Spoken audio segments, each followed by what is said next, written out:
We're good enough. All right, welcome to the program. Thank you very much. How did you get started in acting? Actually, one of my coworkers and her husband was involved with the Players group across the street. And there was a play that came up, and they needed a person to fulfill a role. Sure. So inadvertently, I was the one that was asked. So what did you think when you were asked? Like, why me? Or can I really do this? Or well, since I tend to be somewhat of an introvert, it was a challenge to get out on stage. Not necessarily a challenge, playing in front of 100,000 people. Yeah, that's right. I know. Yeah. And the whole world is a stage. So right. I said, all right, I'll accept the challenge. And I played the role of a butler, actually, in Cat on a Hot Tin Roof. That was actually the first play. There were 3 additional plays that led up to this particular role. Right. One was the Fantasticks, right, which I played I forget what the term was, but basically I moved. You moved? I was on the stage. So you were just working set crew then? Yes. Okay, so you don't actually have lines or anything? No. Okay. No. That could be fun too. I mean, it's different, but it's... Now, as the butler, I believe I had 2 lines. Okay. The next play that I was in was To Kill a Mockingbird. Yes. Which was a lot of fun. Yes. Which kind of plays off of this same theme as this particular play. Right. The next one was South Pacific, which I was totally out of my element because they had me sing. Oh, you don't sing? I couldn't carry a tune. And that's bad being from Detroit. Really? Why is that? Well, Detroit was known as Motown. I mean, you had Temptations, you had the Martha Reeve and the Vandellas, the Supremes, Stevie Wonder. Right. And we all tried to emulate them as kids. Of course. I could carry a tune when I was younger, but now I don't think the audience would pay to hear me sing. Does that mean they pay you not to sing? Please don't sing. But it was fun. It was fun. Now, with this particular play, this presented a true challenge. I had to go back and relive some of the things that how should I say it? I recapitulate my childhood transgressions. Grew up in Detroit. I was born in Troy, Alabama. Yes. Approximately, 40 miles from Selma? Yes. Which was the yeah. heart of the issue in the 60s. Yes. So I lived through that entire era, along with Governor Wallace and his attack dogs and fire hoses and the Freedom Riders, things of that nature. But growing up in Detroit as a child, I was once removed from that particular environment. Right. So going back every year was a cultural experience. Cultural experience? Oh, yes. Well, the neighborhood I grew up in Detroit was a result of de facto segregation. So it was 99.99% black. Going to Alabama, if a person of the opposite race was walking down the sidewalk, we were required to get off the sidewalk and walk in the street. That was the law? It may not have been on the books, but it was instilled. Practically, yes. I remember the first time I went to a movie theater in Alabama. I walked in the front door. I mean, in Detroit, you go in the front door. Sure. Okay. Right. So I inadvertently walked in the front door, and the people just looked at me.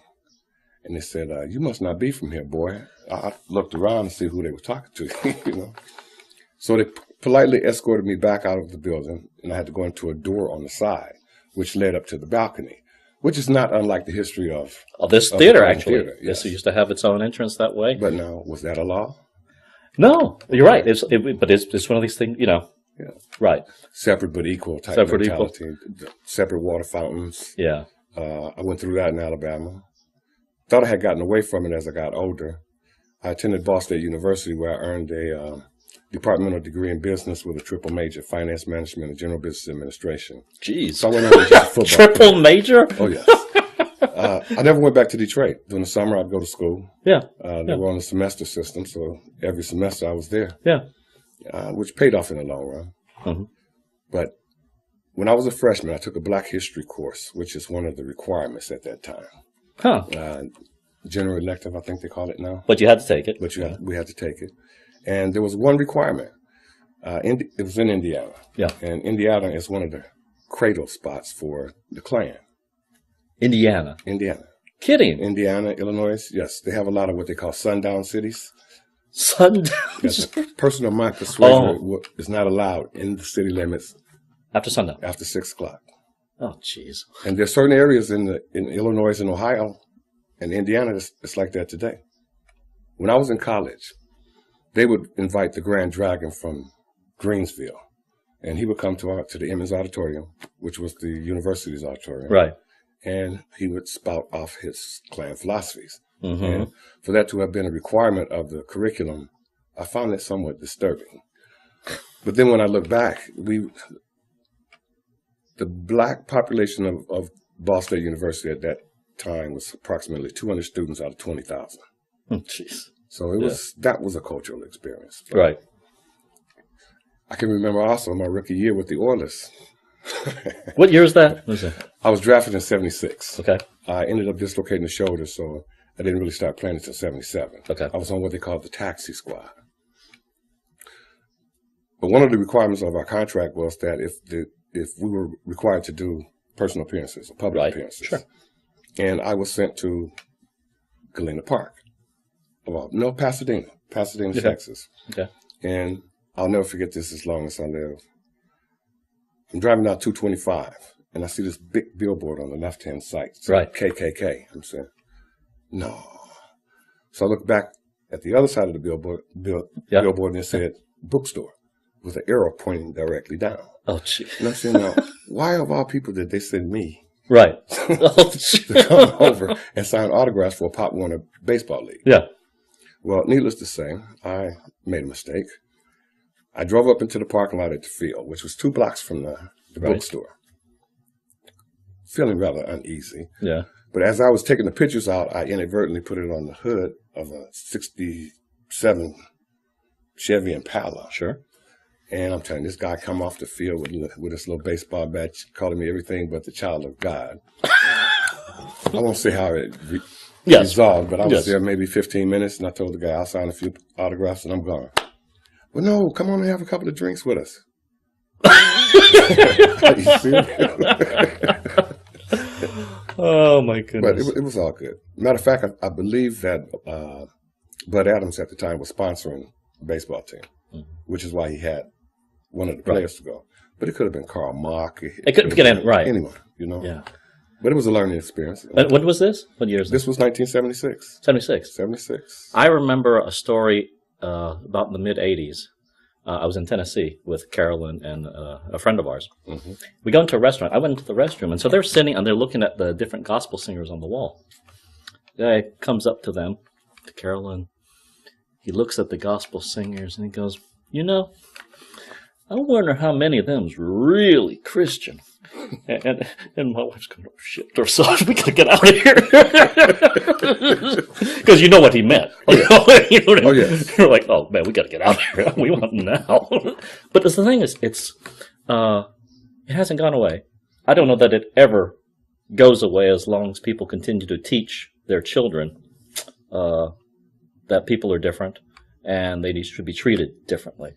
No, they should embrace the difference. Yes. Broaden their horizons. I mean, yes. It seems as if some of them are stuck like a clog in the machine. Yes. If it'll ever transcend, I really don't know. But you know what I find amazing? Let's take the word that has been derogatory towards the black race for years. Yes. The word nigger. Mm-hmm. And I say that with an ER. Mm-hmm. Okay. Yeah. Now, if you look at the dichotomy of that word and how it has transcended, you now have people of all denominations calling them each other, right? My nigga, what's up, my nigga? Right. But that's Nigga. Huh. And that became prevalent during the explosion of hip hop and rap music. Now, if you look at the financial side of that, you'll find that the Anglo population buys more hip hop than the black society. What? Yes. So is it actually targeted for Anglo because they tend to be a larger proportion of buyers? No, I think it was just it's American. It's an American form of music, right? Like jazz, right? Or the blues. Yes, musicals actually. Yes. Theater musicals are very American. Yes. So I think that it depends on the context now, right? As to how that particular word is used, right? If you look it up in Webster, what I think the definition states socially undesirable individual. It's not. It doesn't really denote a specific race. Race, right? But in terms of verbal usage, right, it is it has a negative connotation to us Black Americans. Yeah. Well, let's talk about because you just mentioned you've done quite a bit of things. Pardon the lights, that's probably the theater ghost. So a triple major, but I want to back up because most people don't get triple majors. I don't care what race you are, or even double majors for that matter. So, but how did you get into football? Football was a stepping stone, a means to an end, a way for me to get out of Detroit. Right. You could either sing, dance, right, or play sports. Right. There really wasn't there wasn't a lot of, how shall we say, academic escapes. Right. The textbooks that we utilized in the 12th grade, the suburban schools utilized them in the 9th grade. So okay. it was almost a 3-year difference in terms of what we actually... And I made up my mind. I said, I got straight A's and B's in high school. Didn't do too well in junior high school. I think that's a tough year for anybody. My wild years. Yeah. But I made up my mind at an early age that I got to get out of here. I mean, there was really very little opportunity unless you wanted to become a factory worker. Yeah. And I couldn't see me sitting in front of a machine and riveting the screw into an automotive chassis as it passes down the assembly line, which now a lot of those jobs are automated. I know. In fact, now Detroit is hurting for people. They're trying to get people back, but it's tough. If you look at the economy back, let's say 20, 25 years ago, when the automotive industry collapsed. Right. Well, they laid off over 500,000 people. And there weren't any other jobs. And if you look at Detroit now, they are broke. Right. Even from the time period of 67, they haven't rebuilt half of that city. No. Half of my block was burnt down during the riots. The riots started approximately 4 city blocks from my house. Wow. Yeah, and now, I mean, I see, the stories they're, trying to, lure young people back to Detroit, but they have to give them some kind of opportunity. Right. The city's financially insolvent. Yes. There hasn't been any new industries that have moved there. Right. So there aren't the jobs. Right. And since they haven't started rebuilding. No. I mean, it's so depressing going back to Detroit. It's sad. You definitely can't go back to where you from. Sometimes that's a good thing, but it's sad to see kind of these towns come and go. But anyway, so you found football was your way out. Yes. And so were you good in high school at football? Or I was good at anything.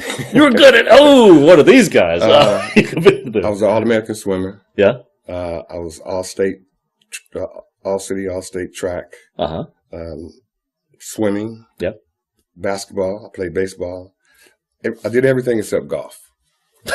And if I had known, I probably would have picked up a golf club instead of a football. Really? But I enjoyed football. Right. I don't enjoy the end results of having played, but it was an outlet. It allowed me to circumvent my displaced aggression without going to jail. Say what? Why don't we go back to swimming? What was your favorite stroke in swimming? Breaststroke. No, butterfly. Butterfly. You were good at butterfly. Butterfly and backstroke. Wow. Okay, backstroke. Yeah, I understand. You can actually move pretty fast on the backstroke. I was shocked. We've been talking to swimmers. And the IM medley. Yep. Where there's 4 guys on the team. We swim 50 yards each. Right. I used to swim 100 yards in about 54 seconds, which is not bad. Not bad. Not at that time. Right. Yeah.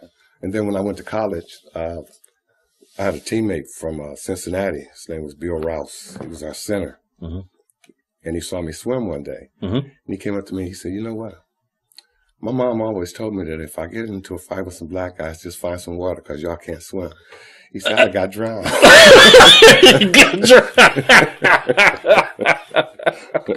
But yes, I used to enjoy swimming. Wow. It helped to, how shall we say, elongate the muscles.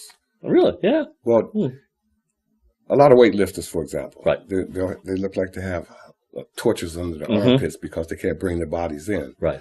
I was extremely flexible, which helped me to be, how shall we say, mobile, agile, and hostile as far as playing middle linebacker in the NFL. Right. I wish I had about 20, 30 more pounds when I played. I averaged between 215, 225. Which was not bad for during the time you played, but the weights have gone up over time. Small. Yeah. Larry Zonka weighed at least 250. Yeah. 260. And that's nothing compared to what they are now. Oh, no. Well, Zonka was running back. Yeah. Yeah. That's big for a running back. Big for a running, but it's still. I mean, we think 3250. We're like, that was big, but in the 70s and 80s when I would watch football, Yes. and now when I look at it, 300 is nothing. Well, they look like they sleep on fertilizer or something. The year I retired from the NFL, I went back into the locker room about a year later, Right. and I found myself doing this to 50% of the players. I mean, your average lineman now is what, 280, Yeah, 290, maybe nothing. 300 is nothing. Yeah. And that's why I'm glad I'm retired now. Well, I can tell you about some collisions that. Something. If a kid were ask me about football today, I'd tell him, don't play until you get into high school. Really? Save the wear and tear on your body. Wow. Well, if you look at how big these guys are and how much faster they've gotten, that's equivalent. If you line two guys up 40 yards apart and they run into each other at full speed, you're talking about 30, 40 mile an hour collision.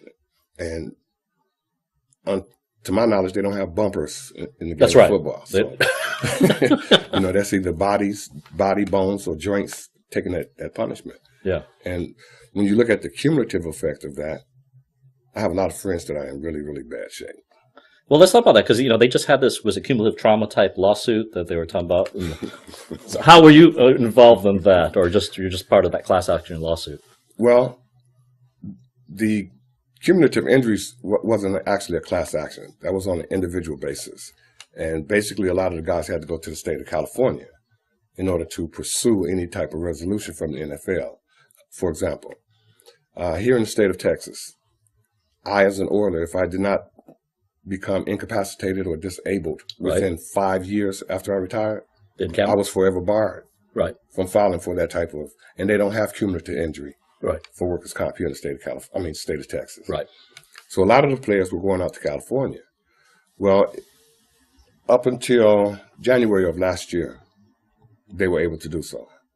After that, after January the 1st, I believe, any player that hadn't filed, he couldn't file in the state of California. It was determined that California did not have jurisdiction to handle anything outside of the state, so they rewrote the laws. Mm-hmm. So now if you don't play for a California team or you're not contracted by a California team, even if you're injured in California, you cannot file in California. Wow. Now, the class action suit was for head trauma. Yes. Concussions. Mm-hmm. And there were approximately 4,500 of us that joined in a lawsuit against the NFL. Last year, they came up with a settlement proposal of $765 million. It seemed like very much. Well, the criteria, if I'm not mistaken, if you had dementia, you were entitled to up to $5 million. If you had ALS, I think it was $2 million. Mm-hmm. And if you had Alzheimer's, it was $4 million. Right. Well, there have already been 300 to 500 players that have been diagnosed with that. So if you do the numbers, and out of that $760 some odd million, $260 million was designated to go for research. Right. Well, why are the injured players paying for research? We're already damaged. Right. Yeah. Why wouldn't the NFL be paying that money for the current players playing? If a player died prior to the year 2006, I believe, they were not entitled. If they committed suicide, they're not entitled. No, which I found interesting. But the NFL wanted to cover a total of 19,000 players for the next 65 years with that allotted money. No way. Okay, the numbers don't add up. No. I mean, I'm not fantastic at math, but you take a slide rule to actually calculate that. So how did they get away with such a small amount? Well, the judge sent it to arbitration. Yeah.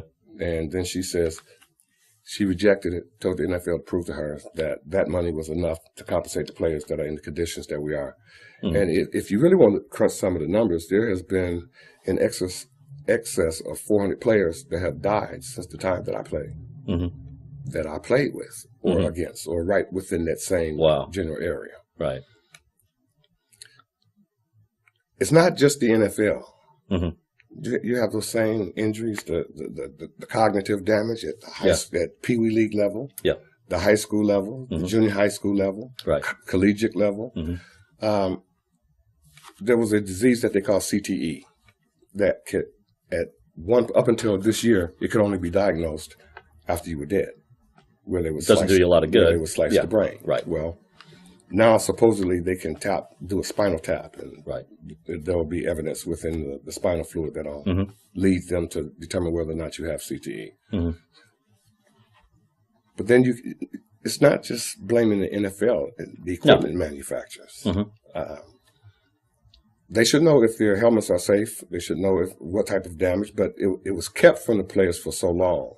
But now players are becoming more and more aware of it. So you think that people already knew that this was causing the damage, and they kept that quiet? Yes, they knew. What's the difference in you and I running head to head, 40 yards apart, then taking the baby and shaking it? And doing it again and again. Yes. Right, repeatedly, yes. Now, some could argue, well, a baby's brain is not fully developed at that point. It doesn't matter. If I hit you in the head with a hammer, it's going to hurt. It's going to do some damage. And it's going to do some damage. Now that a lot of players are becoming more aware of it, you'll notice every year that there's players that are retiring. Early. Yeah. After one concussion, I'm done. My life is more important. My health is more important than me making this money. Right. And if you look at the monetary aspect of it, the average salary in 1982 was $45,000. There were no $1 million a year players. No. They didn't come about until the USFL. Isn't that something? Yes. Sometimes you need competition to make things happen. Well, when they took 10 of the top draft choices that year, because they were all under personal contracts with the owners, like Eddie DiBartello. They took Herschel Walker. They took a lot of the top choices. Right. A lot of the current players that were in the NFL at that time wanted to defect because the money was better. But in reality, minimum salary might have... I'll give you some numbers for you. Elvin Bethea, when he first came into the league, I believe he came in mid-60s. $5,000 a year. $5,000? That's right. Or I could be off on the numbers, but $20,000 was an average salary. Incredible. And then a couple of years later, it escalated up another 20, so it jumped up to about $45,000 a year. Now you can sit on the bench, you're going to make $250,000. But now these 60 and 70 or $100 million contracts.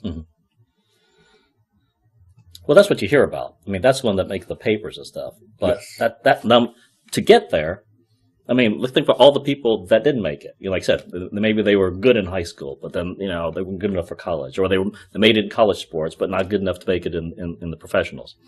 So already you've gotten down to a very, very small number. And of course, that makes the headlines. So of course, that's what they want to put in the paper. We just gave you $100 million contract. Isn't that right? But most people don't get that. No, they don't. And it's not for very long. That's the other thing. Like the average life with, your career in the NFL. Well, back during the time that I played, if you made over $50,000, you had to put it into an annuity. You were forced to? Well, it was required. Required. Well, some players didn't have to. It depended on who you were. Sure. But it depended on the essence and the terms and condition of your contract. Right. But it would be nice to make that kind of money now. So you can shake it around. It might make some of these aches and pains a little more tolerable. What's your most favorite memory of the NFL? AFC championships. That would have to be. The one year that we should have gone to the Super Bowl, but we couldn't quite get past Pittsburgh. They were dominating at that time. Well. So I would have to say those games. The camaraderie with my teammates. Now, those types of things you miss. Right. You're with these guys several years, and you go through living hell. Yes, but you go through it together. Yes. Yeah. But I'm glad the weather wasn't as bad back then as it has been in the past 3 years. Well, going through that drought, and we practice outside. Now they have an indoor practice area. Right. It's a lot more functional. Yes. And the field we played on, oh, man. That's like taking AstroTurf and throwing it out there in the middle of the street. I mean, that ground was hard. And then they had these boards. You could literally be walking down the middle of the field, step on a board, and somebody on the hash line will trip. Oh, my goodness. Well, think about it. It was the baseball stadium. Yes. So they had the zip in home plate. They had a zipper for third plate. They had a zipper for first base. A zipper for home. And you can follow down that mound, pitcher's mound, all you want to. It's still going to be irregular in comparison to the rest of the ground. So we had the worst stadium in the league. I'll never forget. A couple of years after I had retired, there was one team, I forget which one it was. They refused to play. Really? Yes. Yeah, they knew the condition of the field, and so what was their condition then? It was terrible. Well, I mean, they said they refused to play, but can you do that? They had to forfeit the game. They just forfeit the game. Yeah. Well, they didn't. What? The Oilers got penalized. It's their stadium. It was hazardous. I mean, guys would get tackled near third or the pitcher's mound or home, and the zipper would be sticking up. Right. Well, this bit's going to rip you straight down. Pastorini, I remember, had a rip all the way up his leg from a zipper. The zipper. Wow. On the field. Crazy. Eventually, that's why Bud decided to leave. Because they wouldn't make the changes, Well, if you remember, I don't know if you were here then. No. But he had forced them the year before to build those private lounges. Yes. Press box area. Yeah. And next year, he moved to Tennessee. Mm-hmm. I do remember when he moved. Yeah. Well, so, how was he as coach? Bum? Yeah. Bum was a great coach. Mm-hmm. He was one of few coaches where he didn't require his team to scrimmage. Bum, he wanted quickness and agility. Right. So we went in shorts and shoulder pads. Right. Everyone else, even in tour days, shorts and shoulder pads. Mm-hmm. Whereas if I was in Kansas City or in New Orleans, they would have 4-day practices, fully dressed. Right. And Bum's philosophy was, well, the Oilers are not on the Oilers schedule, so we aren't going to be playing against each other this season, so we're not going to scrimmage. And that was his philosophy. Mm-hmm. And if you got banged up during the week, he basically made sure that you had time to heal up and be ready for the next game. Mm-hmm. So Bum was a good coach. He was a player's coach. Player's coach. Yes. Good to have. It's kind of interesting. You talk about, that camaraderie, that short time that you were together. Not unlike the theater, actually. You're together for a very intense short time, and then you go your own ways. Hopefully the friendships stay on, but they don't always, remain because you don't have that time together. So people, I guess, are always trying to get back together. Right? Exactly. To get recapture that moment. I remember that from the Cat on Hot Tin Roof. Mm-hmm. That was a really, really close-knit group. Mm-hmm. And one would have a party one week, the other would have one week. Mm. And I became known for cooking or baking, shall we say. Yeah, and what did you bake? Oh, pies, cakes, peach cobbler. Hey, actors aren't too picky. We like food. We'll eat it. You make it, we'll eat it.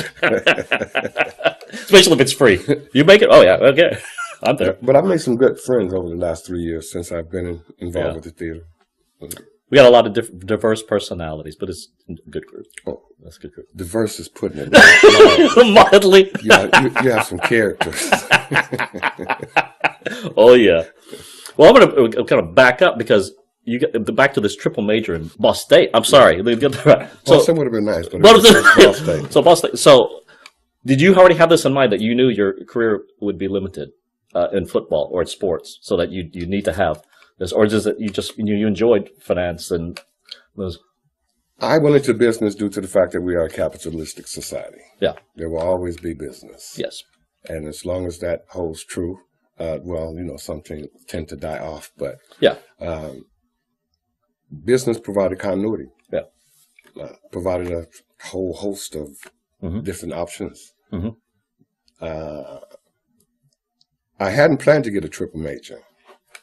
The academic requirements was 124 hours, credit hours, in order to get my degree in general business administration. Right.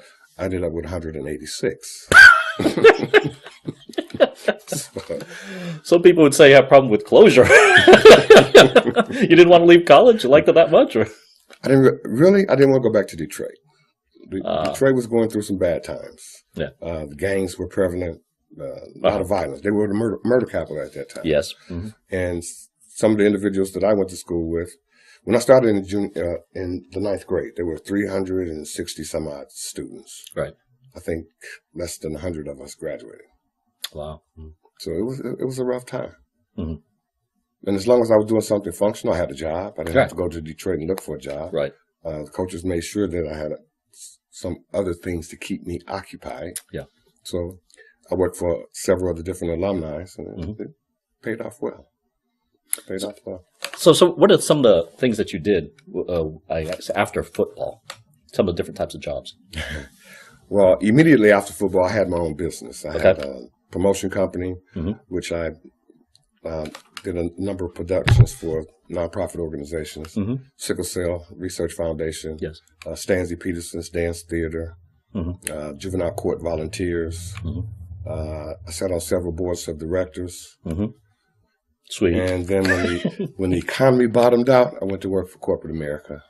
When the economy bottomed out, you went to work for corporate America? Well, there was a time, I call it a Teutonic migration, because when everything fizzled in Detroit, there were in excess of 1,500 families moving to Texas every week. Wow. I mean, that was a big transition. I had a travel agency, and I actually had the travel agency, or a partnership in a travel agency. And I would do what they call fam trips during the off season. Yeah. And fam trips, basically, we would travel to Jamaica, Bahamas, Cozumel, Cancun, my favorite Cayman Islands. So travel. So you say you like the Cayman. Do you scuba? No. No scuba. Just like that. I have. Yeah. I'm a big fisherman. Yeah. I love saltwater fishing. So what's your favorite fish to catch? Tuna. Tuna. What's your favorite fish to eat? Grouper. Grouper? Yes. Ooh. Man. Royal grouper with pigeon peas and rice. Oh, my goodness. Nice little Jamaican dish. Oh, man, I tell you, my parents grew up in Jamaica, so I have a lot of fond memories of Jamaica. But every time I tell people that, they go, ooh, Jamaica? And I said, it was okay to me. I had a great time, you know? But people said, well, they're just a bunch of poor people, and you know, and they're always panhandling. You're like, never happened to me. I don't understand this, you know. But you know, I didn't stay in the hotels. We had family there, so we stayed with family, which means we lived in the barrios. I didn't know any different. It was fine, you know. I think only one time we even get close to being robbed, you know, and that was, you know, the typical thing. Somebody just tried to take my dad's wallet. Yeah, we had a great time. But yeah, they think the Jamaica, they don't like it, and it's like, okay, that's fine, it's whatever. But hey, I had a great time there. Actually, one of my most favorite places to fish is a place called Neatart's Bay, which we would go over and salmon fish every year. The first time I had ever gone, I had a rude awakening to the reality of nature. By that I mean, they have what they call a zero tide. Okay. I had never heard of a zero tide. That's, to give you an idea of what it is, that would be equivalent to all of the water in Galveston Bay going back out to the Gulf. And there's nothing but mud. Okay. So when I got there, I had gotten there earlier than my friends and acquaintances. I went down to the waterfront. Yeah. And there were steps leading down, and I looked down and I saw all kind of shells. I said, oh, okay, cool. Yeah. So I ran down the hill. As I'm picking up the shells, the tide started coming back in. Right. My feet started getting wet. I said, what's going on? So the water kept coming up. Yeah. I looked around. I took off back to that hill. As I was running up the steps, the water was lapping at my feet. It comes in that quickly. Oh, it comes. Yes, indeed. Yes. It's similar to over in the Maine area. I've seen photographs where people put, instead of tying their boats close to the boat ramp, they have excess line. Yes. And they'll come out in the morning and their boat is sitting on the ground. Right. And then when the tide comes in, it floats back up. Oh my goodness. So I found that to be rather interesting. But we were fishing in the morning, and you're talking about 60, 70-pound salmon. Oh, my goodness. And there were always individuals that were there from Japan and overseas, and they would buy the row of eggs. Yeah. So if you caught 2 or 3 salmon, you pay for your trip, your hotel, your food, your airfare. Just off the row? Just off the row. Oh, my goodness. Because the salmon, I love salmon. And there's nothing like good fresh fish grilled right there. Oh, yes. Oh, awesome. No, what's really nice is in the afternoons, we would come back in, and the individuals that I went with, they had their neighbors to come down from Iowa. Right. And they would bring these flat-bottom boats with crab traps. And we would go crabbing. Yes. For Dungeness crabs. Ooh. Oh, you're talking about some good eating. And every little business entity in the area had their little boiling pots. Yes. If you stayed in one of the cabins, which I love the cabins, you'd have a boiling pot right out front. Yeah. All you had to do was put your seasoning in it. When you come home in the afternoon, just drop it in there until it turns pink and pop up to the top. a couple of potatoes, some corn. It's on. Making me hungry. That reminds me of one trip, the first trip I took to the Cayman Islands. We went out on a lunchtime cruise, and the deckhand asked, "Can anybody swim?" Yeah. I said, "I can." Yeah. So they gave me a snorkel, a spear, and a lead line. Yeah. So he said, "What we're going to do, we're going to go over here to the reef, and we're going to catch lunch." Okay. He said, "I'll show you how to do it, and you just put it on there, and we'll be all right. Then we'll swim back to the boat. We'll fix the meal." Sure. I had never seen a manta ray. Up close, period. Real close. Now, we're in a cove, so there's no outlet. Yeah. So whatever in there is in there. Right. Okay. And as we were going back to the boat, I'm looking off in the distance, and I see something that looks like a bird. Okay. And it just kept getting bigger and bigger and bigger. I mean, it must have been at least 6, 7 feet wide with a big, huge mouth. But they eat plankton, so that they're not carnivorous. Yeah. So the deckhand, we go up to the top of the water. I said, "What is that?" And they swam past the boat. And you could hear the people on the boat. They were in there swimming, and they saw it. Yeah. So you could hear them screaming. So it's like they're panicking, right? So I look over at the boat and see all of them scrambling to get up on deck. And I look at him. I said, "What is that?" He said, "Those are our pets. We've raised them from little bitty." He said, "They won't harm you." He said, when it comes up to you, just grab him on either side, on both sides of his mouth, and he'll take you back to the boat." I looked at him. I said, "Yeah, right." He says, "Watch me." So he goes down and he grabs it and he takes off. And I'm looking down in the water, and there's one maybe 2 feet below my feet. Right. And I'm waist deep in the water because I'm kicking. And right. I was scared. So it just kept sitting there. So I said, "Well, I'm going to get tired in a minute." Yeah. So I just grabbed him. He swam on back to the boat. Oh, my goodness. That was the weirdest experience that I've had. But it was fun. It was fun.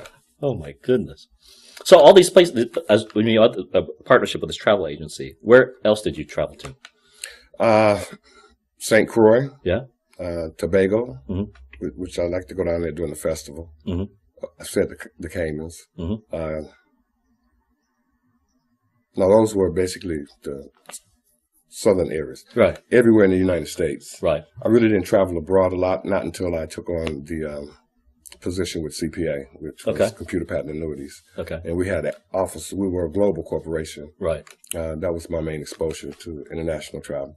But I'd rather not travel internationally. Really? Why is that? I mean, you sound like you got to travel a lot of interesting places. Well, that was back during that time. Yeah, I mean, the world is a little different now. Well, yeah, it's true of a lot of places. People, when they talk about, like Russia, for instance, people are like, "Do you like the old Russia or the new Russia?" And a lot of people will say they like the old Russia. Not because, I guess because the rules were set. You knew what the rules were. Yes. Now it's a free-for-all. Yes, it is. And so they make them up as they go. So if Putin, and which is, if he just decides, "You know what, I think I don't like you. I think I'll just put you in jail on some trumped up charge." I'm not saying that didn't happen before, but at least you knew the boundaries of what is. Right. I could do this, don't do this. And for the most part, you're okay. Now, it's kind of hard to tell. "Oh, you know what? You pissed me off. I might just put a little polonium in your food, and you'll end up dead." That kind of thing. Or either annex him. Yeah, or we'll just annex you. No big deal. Didn't that sound like the 30s? This almost sounds like Hitler in the 30s or something. Well, it could sound like a lot of the older time period. It's crazy. So now, what do you like to do? Just for fun. I mean, I know you do theater, of course, but you don't do that all the time. So, well, above and beyond my physical limitations, because it tends to dictate what I can and what I can't do. Yeah. I like to garden. Yeah. I like to write poetry. I collect coins. I love fishing. Cooking. And I have various websites that I own that tends to promote those type things. Right. I love the outdoors. Animals. Take a lot of pictures. Where I live up between Willis and here, I have a half an acre and it's on a 37-acre lake. Yeah. So I get to see all types of wildlife. Yes. Which I thoroughly enjoy. Mm-hmm. I feed fish. I stock the lake. Yeah. And since working with CPA, I've become a lot more involved in e-commerce. Really? Yes. Yes. So I build websites. Uh-huh. I have a number of blogs. Uh-huh. When I started off, it was a real headache. Well, even now, I have a smoothie website. Yeah. I have in excess of 6,000 registered users. Wow. I've had the website for approximately a year. Oh, my and goodness. I get anywhere from 60 to 100 a day. Oh, my goodness. A day. At one time, I allowed them to leave comments, but I would get 300 comments a day. And if you miss a few days, you might be sitting there for quite a while trying to respond and interact. Yeah. So I kind of disabled that functionality. Mm-hmm. Now, if they want to leave a comment, they have to register. Yes. So even with 4,000 people, that's still a lot. That's a lot. But I've learned over a period of time how to automate a lot of the functionality. Right. RSS feeds. Sure. All kinds of. I'm not going to get too.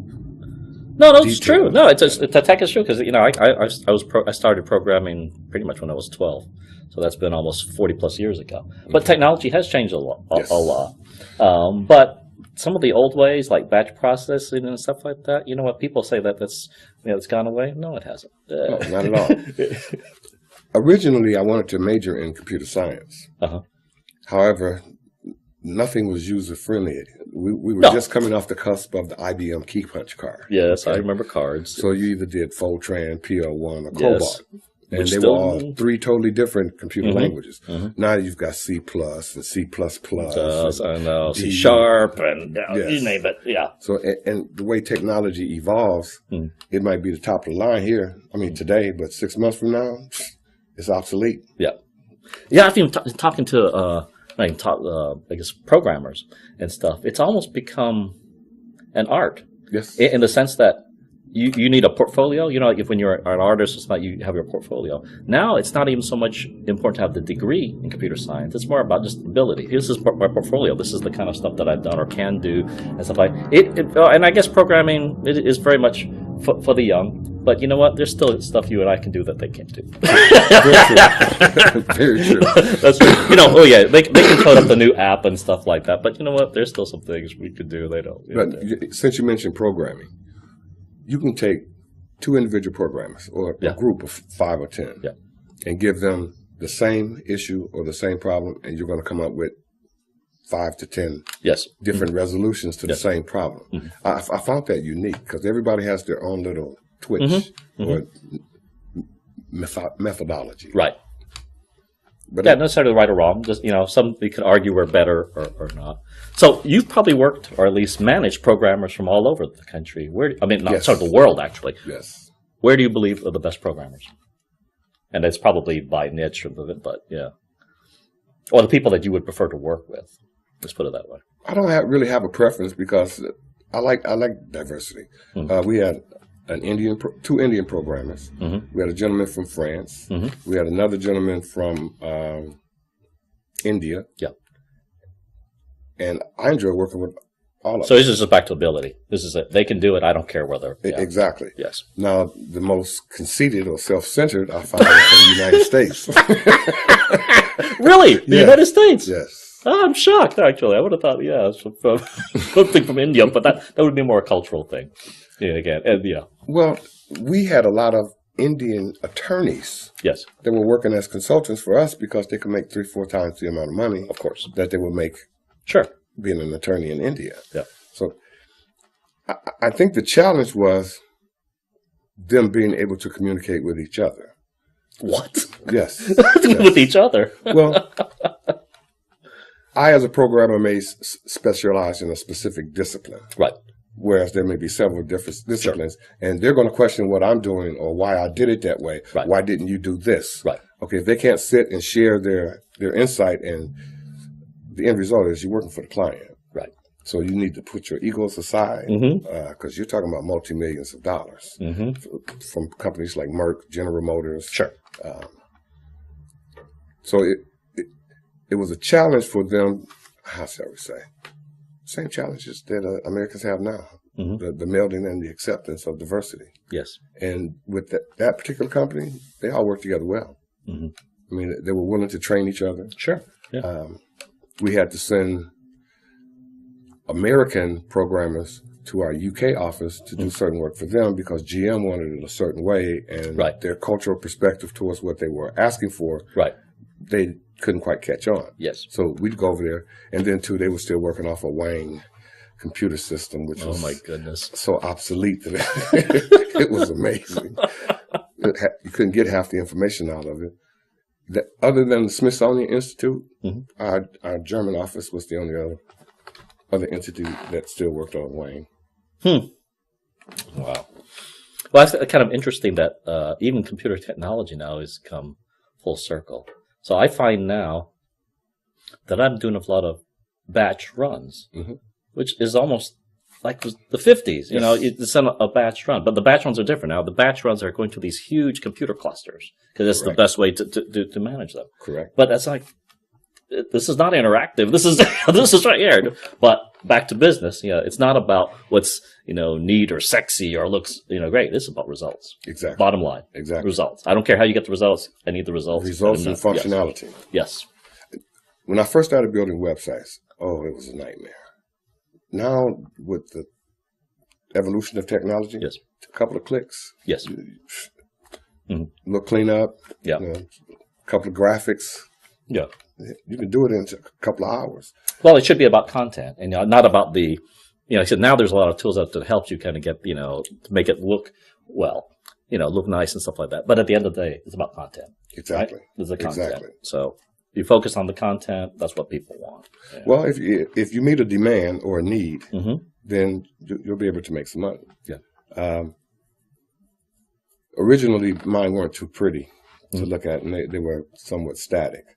But now I have my own server built into my computer, and I can build a website right there on my computer, and then simply upload it. Yes. Whereas before, I had to grab this piece from over here, this piece from over here, and see if they were compatible and functional and what have. Even now, with the hackers out there in the world, they don't have anything to do except to ruin people's reputations and stuff. We had that actually. I had a Boy Scout site that I managed hacked. And it was a personal. They were just hacking anything that had this particular weakness. That's, I think it was Google Calendar at that time, which was the weakness. So if you had Google Calendars on any part of your website, you got hacked. Interesting. That's the way, and again, they have nothing else better to do. But then they also have things, where they make big money. Yes. The Romanian hackers, the Russian hackers, and stuff like that, where these huge databases of credit cards, or the Nigerians, that's what they're going for. People are talking, is it safe to do commerce on the web? And it's like, believe me, they're not interested in one or two people. They're interested in the hundreds and thousands of credit card numbers they can get and exploit. Who said they exploited right around Christmas? Walmart? Well, there's Target. There's the latest one now. It's Michael's. Is the latest one. Really? They have to get like 3 million accounts, I guess, compromised. Yeah. Again, that's what they're going for. Because that's where the big prize is, if you will. But yeah, what a waste of talent. My goodness. Well, they may not think so, but I think it's a waste of talent. Waste of productivity and, having to fix all these issues. Oh, believe me. They hacked into our network once. And we had to build all these different firewalls and all these fail safes. I mean, it's amazing. And WordPress is susceptible to being hacked. Well, they're all susceptible. Especially if you don't kind of keep up with the most modern version. Yes. You run an older version. Sure. The algorithms are known. Oh, yeah. They know all the weaknesses and they exploit them. But that's a shame that, that's what, they've got time to do as opposed to doing something more, I'll say, productive or contributing to society. Well, to some of them, it is productive. Yes. Well, for them, yes. They make some pretty good money. Yes. I remember there was this one incident where some gentleman over in China wrote a worm and he was rounding off the pennies from the banks and what have you. And he collect those fractions? He made a fortune until he got caught, of course. Yeah. Oh, my goodness. I'm thinking about, there was a worm, or virus that I got about 12 years ago. And so I'm sitting here beside my computer, but not doing anything. And I notice a lot of activity. You can kind of hear it. So I go with my mouse to try to click on something.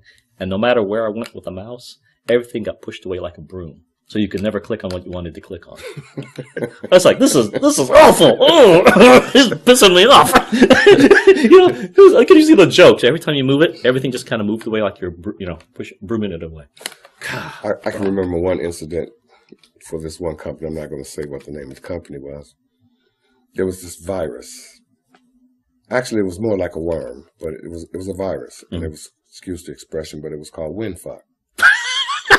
And all my window-based applications disappeared. So I had to take it up to the IT department and have them to run a diagnostic. And they didn't understand what the problem was. So they found this one folder. It became a system folder, and it was called WinFuck. When they opened it, all my applications was in there, and all she did was double-click, and they went back to where it was supposed to be. But you had to know that. Yeah, but it took them a week to find, and they were extremely good. Yeah. It took a week for them to find out exactly what the issue was. A week of lost productivity. No, they just gave me another computer. Here, take this. We'll figure this out. Oh, my goodness. Well, I'll tell you what. We definitely have to talk some more on the time. But I need to ask you the question. If heaven exists, what do you want God to say when you get to the pearly gates? Welcome home. All right. You were kind of borderline. but welcome home. As long as I got there. So did you think you gave God any good laughs? Oh, I'm sure I've given him plenty. Actually, to be totally honest with you, when I was younger, I wanted to be a preacher. Really? Yes. When I was 12, 11 years old, I would teach Sunday school, Bible class, singing in the choir. See, that was back when I could carry a little tune. Right. But yes. But then I got into sports. And usually on Sundays we had football games. So I kind of leaned away from it. But in college, let me say it like this. My teammates and I would have these heated discussions. And we would discuss religious beliefs, the Bible. Yes. Interpretations of the Bible. I'm talking about, I used to sit down with Ed Young and with and have these, and I ask them pointed questions. I saw some of my teammates a couple of months back, and they wanted to know where my church was. Oh. Mike Barber became involved in the ministry. Really? Ronnie Coleman, another of my teammates. And I still have discussions with Ronnie every time we get together, but that's something. Those some interesting times. Tell you what, appreciate it. Thank you so much for being with us. My pleasure.